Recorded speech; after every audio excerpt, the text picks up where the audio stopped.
صباح الخير على كل جمهورنا الكريم، ويتجدد اللقاء مع حضراتكم وفيديو جديد وأسعار مواد البناء في السوق المصرية لصباح التعاملات ليوم الثلاثاء الموافق 30/4/2024. الأسعار في انخفاض ملحوظ. تابعونا عشان تعرفوا الأسعار على مدار اليوم، سواء بالنسبة لمواد البناء، بالنسبة للذهب، بالنسبة للمنتجات التسويقية ومواد التغذية. هنبدأ مع حضراتكم بأسعار الحديد، ثم أسعار الأسمنت، ثم أسعار الرمل والزلط، ثم أسعار الطوب باختلاف أنواعه الأسمنتي والأحمر. نبدأ مع حضراتكم بأسعار الحديد. وحديد عز والأكثر تداولا ب41,500 جنيه للطن، كما جاء حديد الجويشي ب38,500، حديد المصريين ب38,000، حديد الاستثمار باختلاف شركاته ب38,000 جنيه. أما بالنسبة لأسعار الأسمنت، فجاء أسمنت السويدي ب2250 جنيه للطن، أسمنت الممتاز ب2190 جنيه للطن، أسمنت السهم ب2070 جنيه للطن، أسمنت التشطيبات ب1600 جنيه للطن.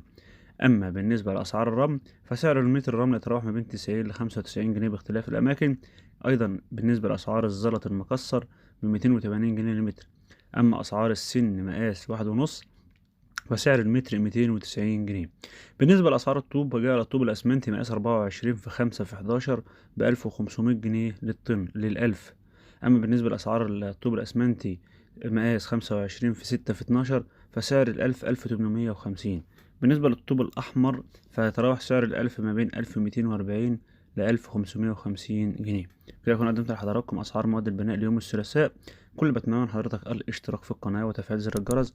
بنقدم أسعار المنتجات في السوق المصرية بشكل يومي، بشكل مباشر، بكل شفافية ومصداقية، عشان يكون في ثقة مع الجمهور. دمتم في أمان الله ورعايته.